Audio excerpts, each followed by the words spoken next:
everybody. Welcome back. Hopefully you've got some good lunch and another latte or some coffee in you, because we're just getting started and there's a lot to go on today.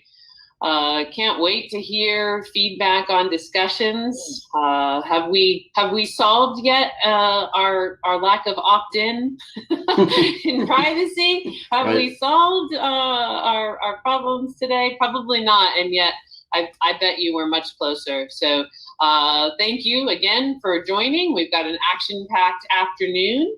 A couple of things to keep in mind. One is under polls here in to the upper right. We are asking everybody to fill out a couple of questions, help us better serve you. We would appreciate it if you could do that. Also note that in the Expo Center, at the very bottom, there's a survey asked by UC Berkeley.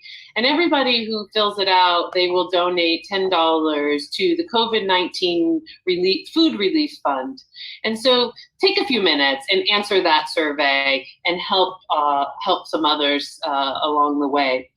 And then also I want to point out that tomorrow morning, 8 a.m. is Point 3 Security CTF. They are a wonderful organization. Whether you're new to cyber or you've been around a while, I encourage you to get involved. It's you don't have to have experience necessarily to do so. So I wanted to point that out. And I also wanted to point out that prizes, you know, you've been hearing each day that prizes are being given. We're going to be awarding those tomorrow at the end of the day. From 12:30 to 1 Pacific time, at the award ceremony. So please come join us there and get your reward or your prize, let's say, your coffee, your latte. All right, so this afternoon we've got 3 roundtables going on. I'm going to be moderating one myself in Roundtable B2 on innovations for talent pipeline and diversity. We also have a wonderful panel going on AI versus AI and also critical infrastructure and supply chain contracts. So all you got to do is click over to sessions and we'll all be meeting there. I look forward to seeing you. Take care.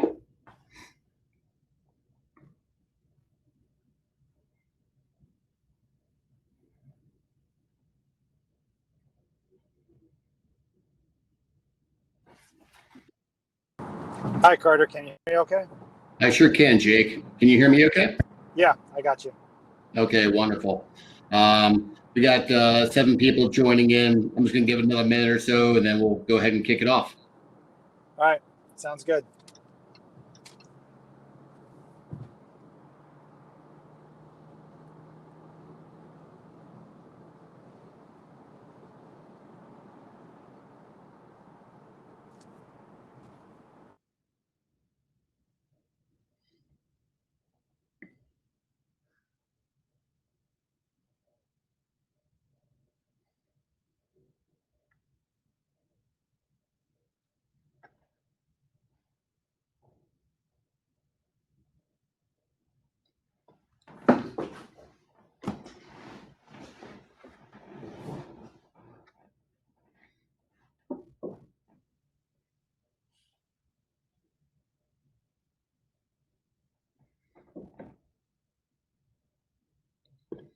All right. Good afternoon, everybody. My name is Carter Schoenberg with IP Keys Power Partners. Today's session was supposed to have 3 parties. We're just going to stand by another minute or so for our 3rd party. And if for whatever reason, if she's not able to attend, then we'll just go ahead and we'll proceed accordingly.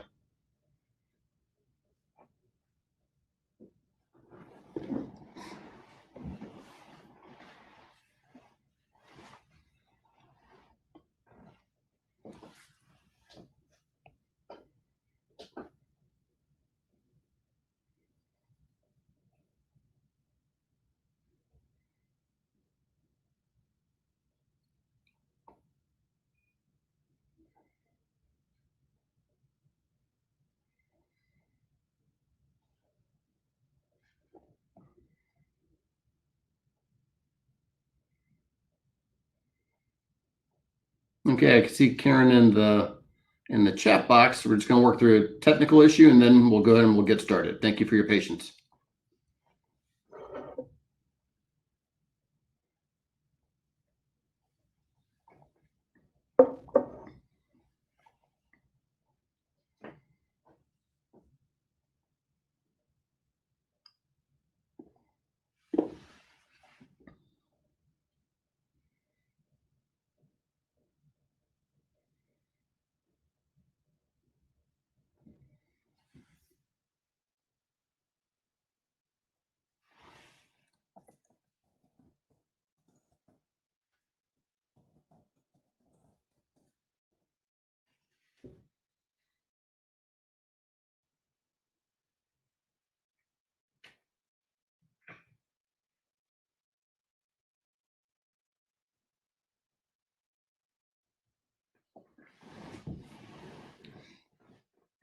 Hey, Barb. Yeah, so we're just trying to work through a technical issue with one of the participants, and then we're going to go ahead and get started.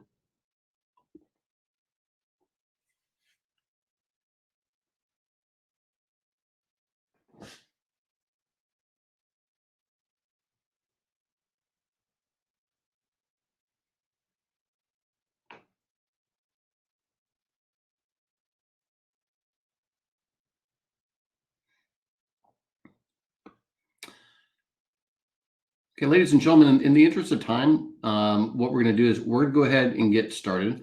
One of the panel members is trying to join in, and we'll go ahead and we'll proceed accordingly.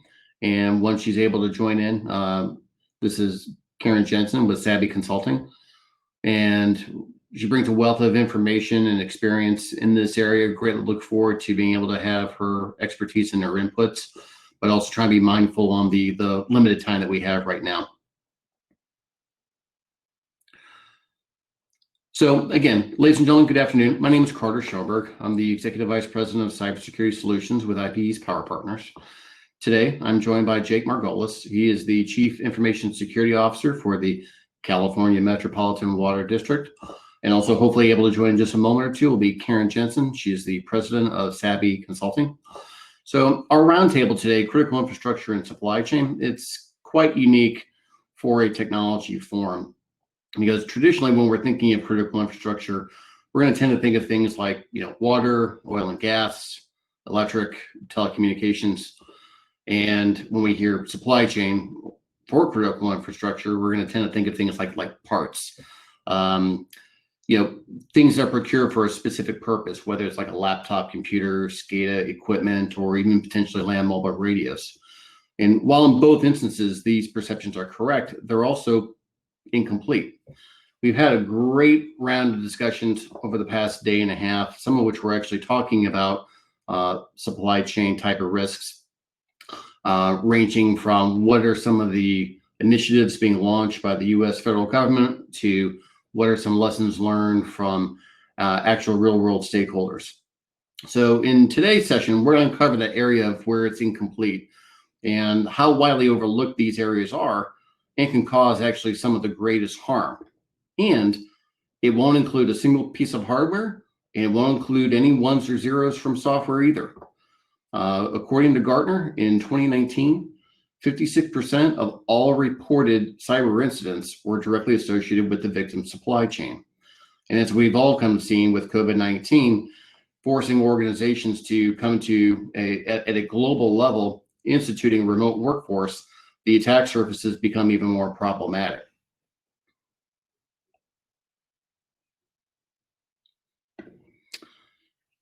So for those of you that can see the presentation, what I think is of interesting note is just since January of this year, here are the total number of municipalities that have been victimized in the course of a cyber event. So, and this is just keeping it limited for ransomware. And again, so you're talking about over 60 just in the course of this year alone. The numbers are not going down. We've heard discussions from other CIO, municipal CIOs from earlier discussions talking about cities like Baltimore and Atlanta. And these are very, very unfortunate circumstances. But what we really want to be able to try to do today is how can we address these issues in a way that's actionable, is repeatable, and arguably legally defensible.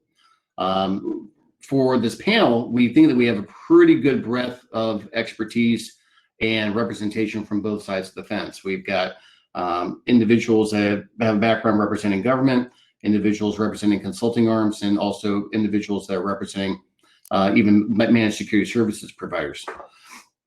I could say firsthand from IPKey's Power Partners perspective and the clients that we've managed since COVID-19 has taken place, significant challenges in how that attack surface has increased at an exponential rate with very little, I don't want to say thought, but generally not understanding the type of resources that are going to be necessary to be able to provide those added safeguards to protect the core organization.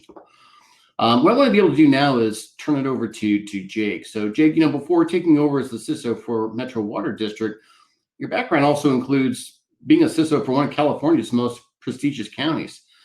Can you share with us some of your experiences in managing not only the remote workforce, but also a highly integrated supply chain that includes service providers as well?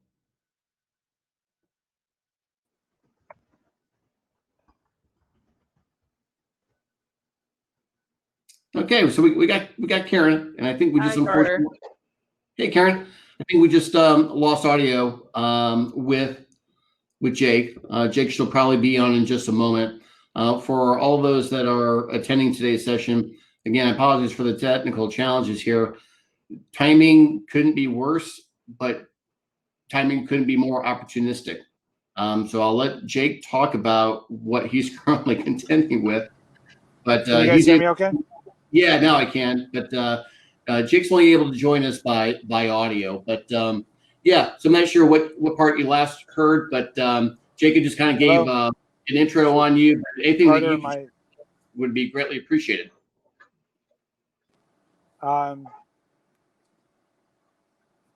Maybe about some of your experiences. Carter, I don't think my voice is coming through. Can you guys hear me?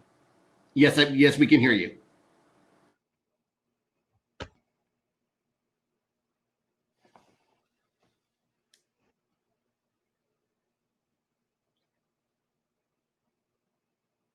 Jake, can you hear us? You guys just fine. Okay, because we can hear you. We can hear you. Okay, so sorry about that. I just had some weird break in the communication. I apologize for that. No problem. So to answer Carter's question and just kind of talk about the remote workforce without repeating everything and taking up a lot of time, because I know we're short on that. It has been a little bit challenging from when I was at the county and even now. When you have people that work remote, I like to look at it as akin to back in the day when you had this idea of enterprise security. They used to use this old hard candy shell analogy that had the soft gooey inside was the data, and the hard candy shell was the defensive measures. So yeah, it's a matter of now that people are working remote, we have to allow people to be able to be like their own hard candy shell and be able to have security measures in place that allow them to be able to be secure with the same security tools that we would have on-prem. And that's kind of, Gartner talks about that a little bit with their SASE model that they've put out. And that's really been the challenge, is because usually you're expecting a host of technologies and capabilities available, and you don't have those necessarily ready when you have to go to an automatic remote workforce like we've done with COVID. And when you start talking about risks that can be introduced from dealing with your usual day-to-day vendor transactions, you typically don't have the tools in place that can work to detect those incidents. Great, thank you very much. So, Karen, you've been helping organizations for years in similar matters. Can you share with us some of the things that you've observed and maybe share any success stories that you can highlight for the audience? Sure. I think one of the things we've all seen a lot of, is this new supply chain, and that's the at-home supply chain. And, we're all so far apart from each other, And that has created so many challenges, both from an employer perspective and from the workforce that's now at home.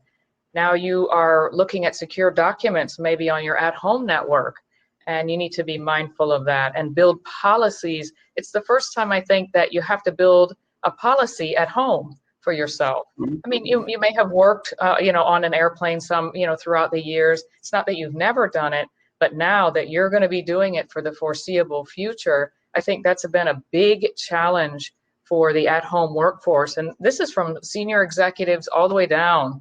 No one is exempt from this need to have a formal at-home risk management supply chain policy at your home network that's also got your family photos and vacation photos and all of those things that legitimately belong on your at-home network. So it's kind of this collision that has happened so immediately, and I think that's a good word for it, the collision of your at-home environment and your work environment, and how intertwined they've become, and how you have to work harder to separate them. I think that's been a big conversation we've been having. Go ahead, Jake. No, I was gonna say that's a fantastic point on that, and we've seen issues with as we talk about it. It's the term that I've heard a lot being thrown around is the attacks against the home area network, right?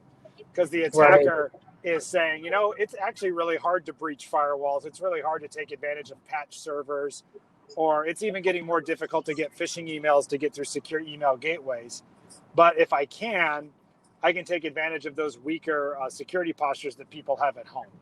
And like you said, most users at home don't have properly segmented networks with next-gen firewalls and the like to keep their IIoT or their IoT devices and everything else separated. And Alexa's always listening to conversations, on and on and on. It's a whole new world as far as that goes.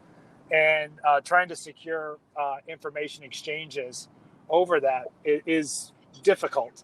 But I think the real challenge comes into is when incidents happen, how do you respond? Because there's now a delay.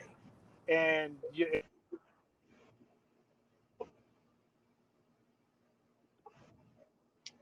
know what, Jake, you faded out a little bit.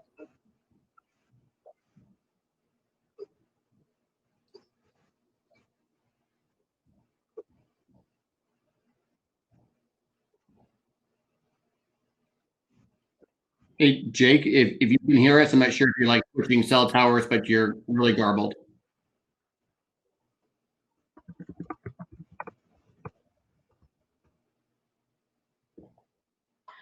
When I'm sure Jake he'll be back in a minute, but it's not just the external threat. You've got company employees looking at work documents at home. Sometimes it's really hard to read a PDF online, so that you might download it.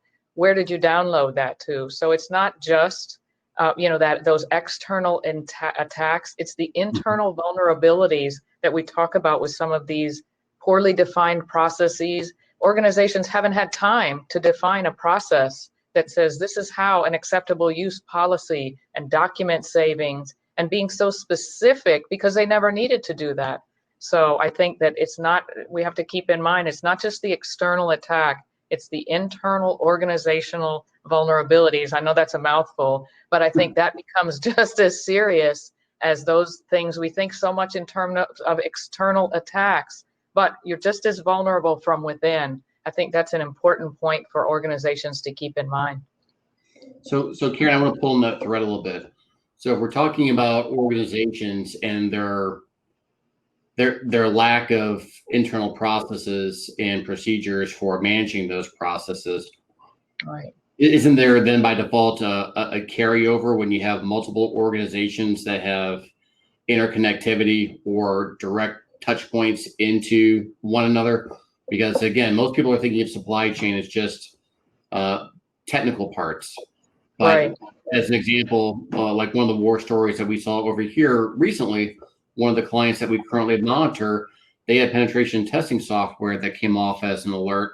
And when we did further evaluations and the analysis of it, it actually came from their third-party IT services provider. This came as quite a shock to our particular client. But when we were having meaningful discussions with them over the phone, one of the questions I had is, this doesn't necessarily mean it's a bad thing, but are they even authorized to do this?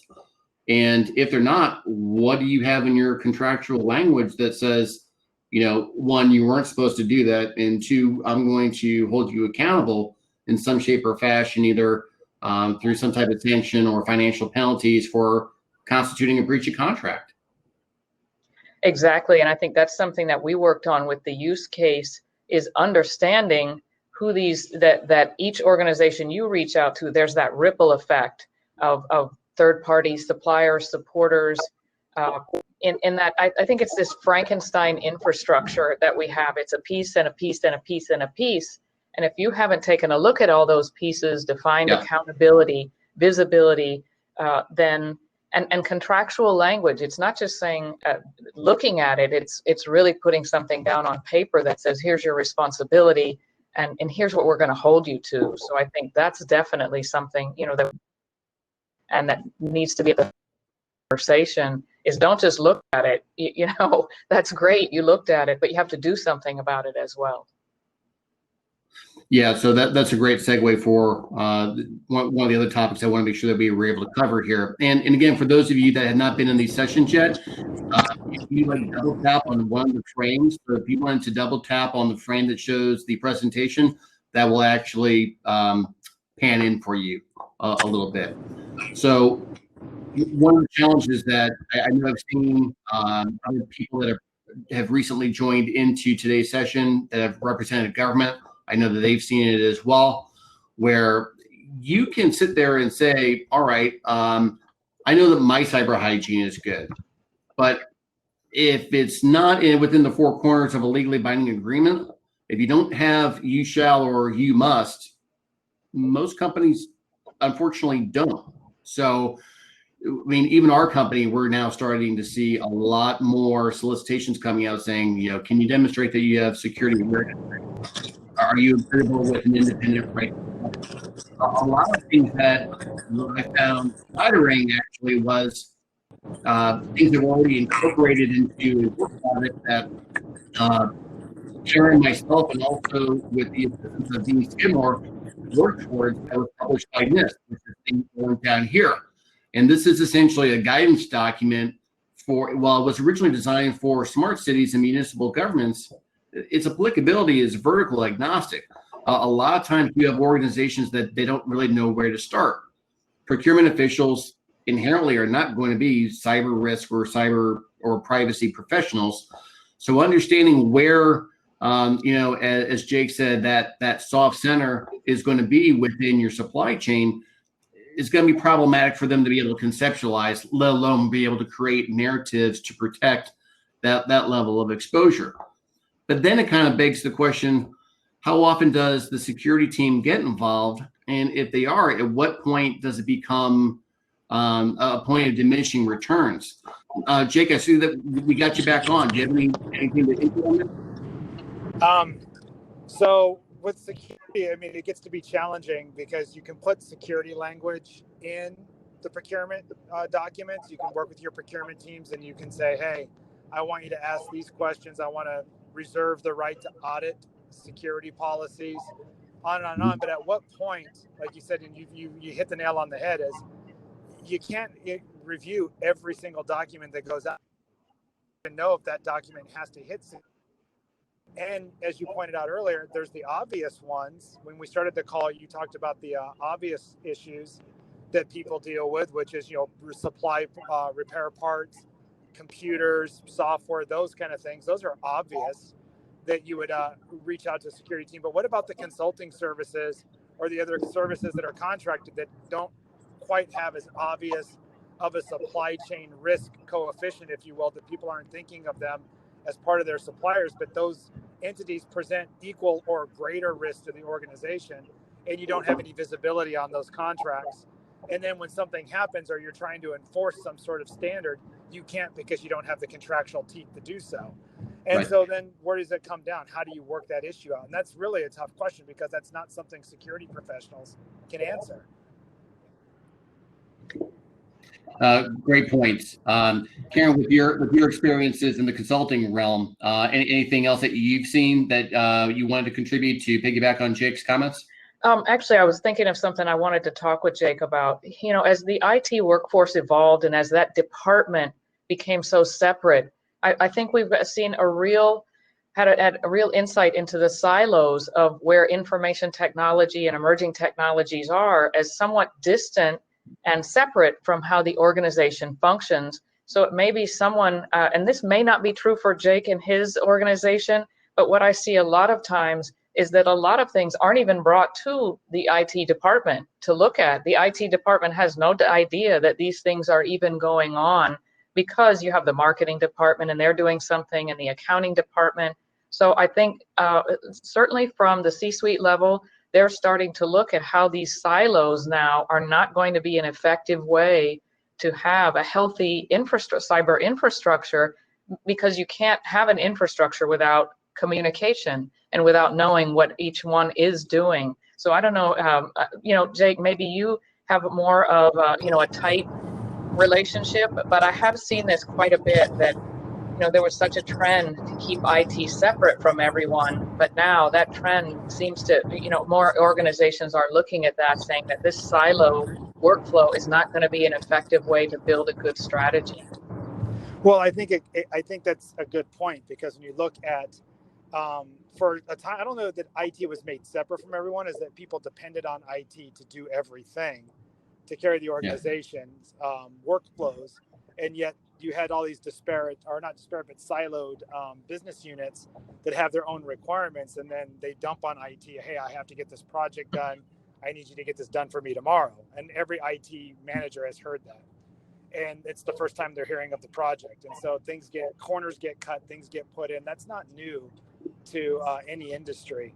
What's interesting, though, is there are technologies out there that can kind of capture that, what I would call, you know, what we tend to call shadow IT silos, because you're right, HR may have a system, finance may have a system, everybody has a different system that they use, but at some point it has to touch the network. And so you can create choke points from a technical perspective that say, hey, you're not getting out unless you go through this system, which means in order for this system to talk, I have to at least see a service desk ticket.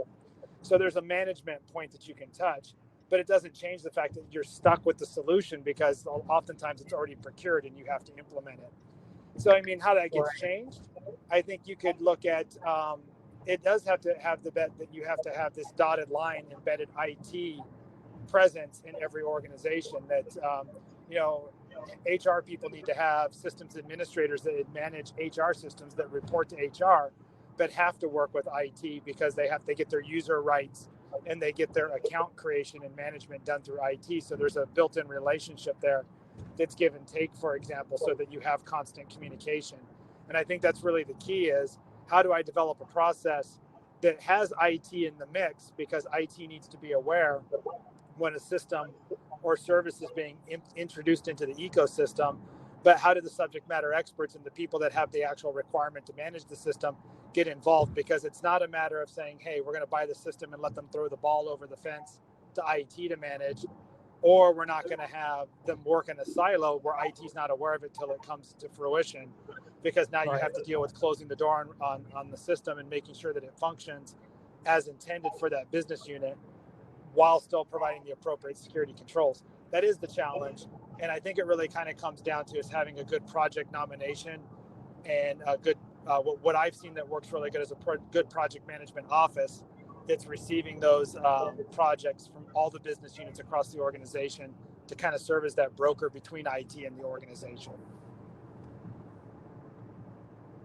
That's a great summary, Jake, in that, and you know, that's a great from a large organization perspective. But as you start to scale that down to medium and smaller enterprises, and again, we're talking about the supply chain, in a way, they're more connected to each other because there's just fewer of them.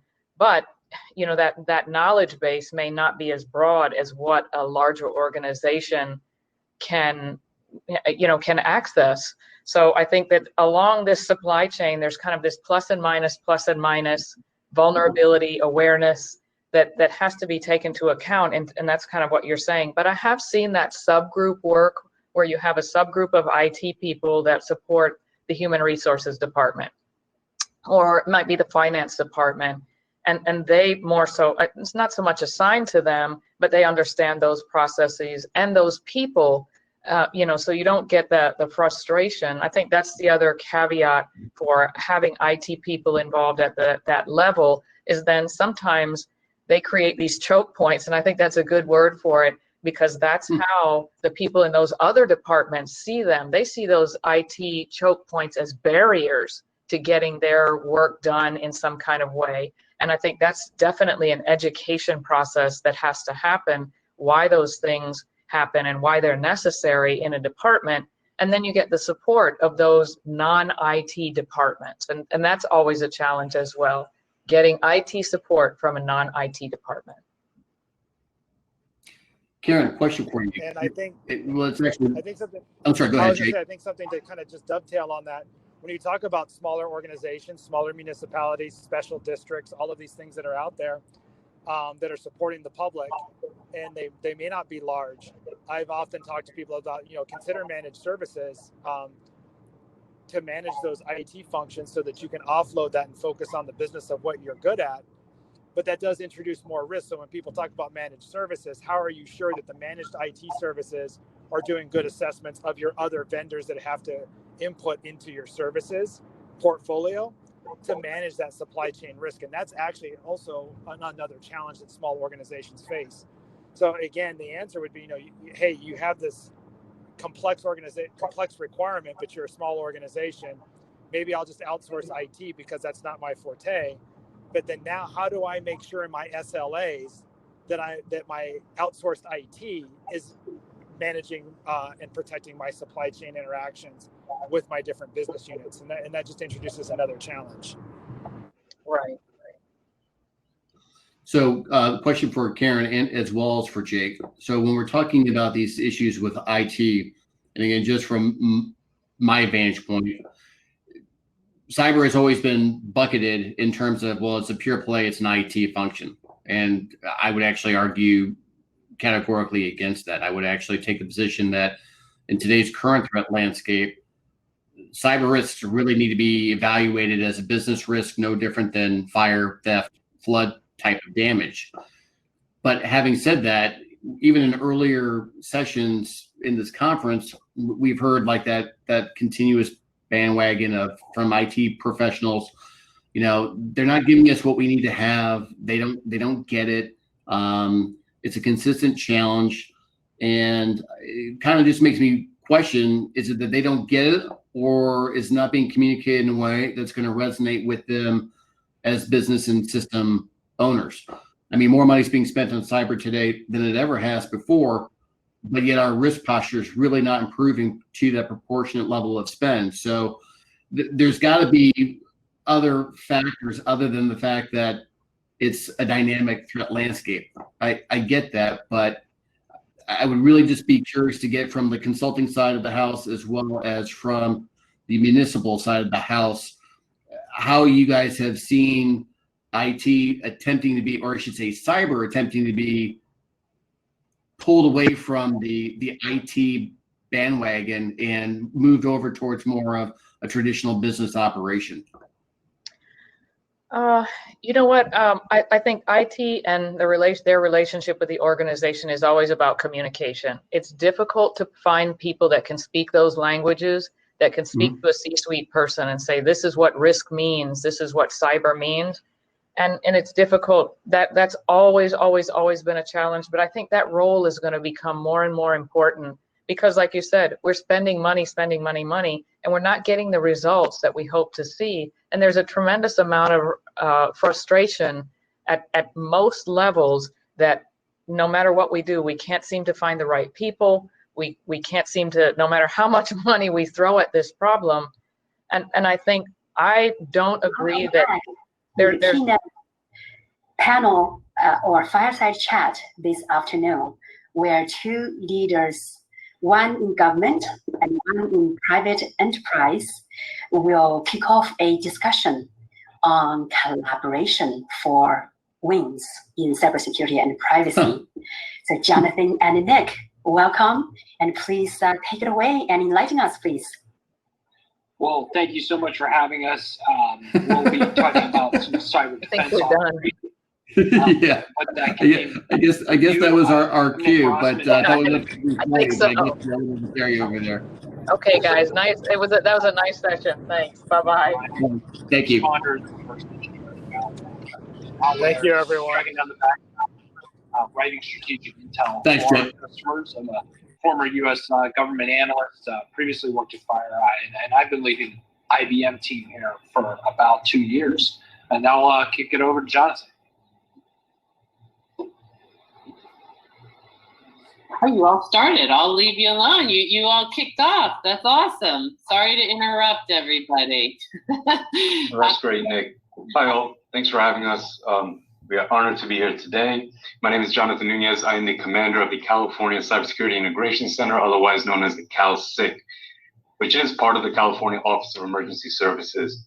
I have about 16 years experience in cyber operations stemming from the Air Force, where I started my career to building cyber defense practices and offerings of some of the larger cyber consultancies like Booz Allen, Deloitte, Accenture. Lastly, my career focuses have primarily been vested in refining the cyber defense process and also tool sets along to service those process, again, to better service the burgeoning market threats. Nick? Jonathan, I'll kick it over first. What we're doing with our introductions today, talk a little bit about partnering effectively, some of the threat intelligence processes we've used, and also with attack surface reduction. Well, Jonathan, back to you to talk a little bit about the Cybersecurity Integration Center. Thanks, Nick. So just a brief introduction as to who the CalSIC is. So we were established initially stood up in 2015 under Governor Brown here in California, furthermore to be codified into law in 2019. The legislation codifying us into law essentially charters us to be the central organizing hub of state government cybersecurity activities, with the primary mission set of reducing the likelihood and severity of cyber incidents that could damage California's economy, critical infrastructure, public and private sector networks. How do we do that? We do that primarily through information sharing with our state, local, tribal, and territorial partners, along with academic institutions and private and public non-academic institutions as well. We provide, to that effect, threat intelligence, a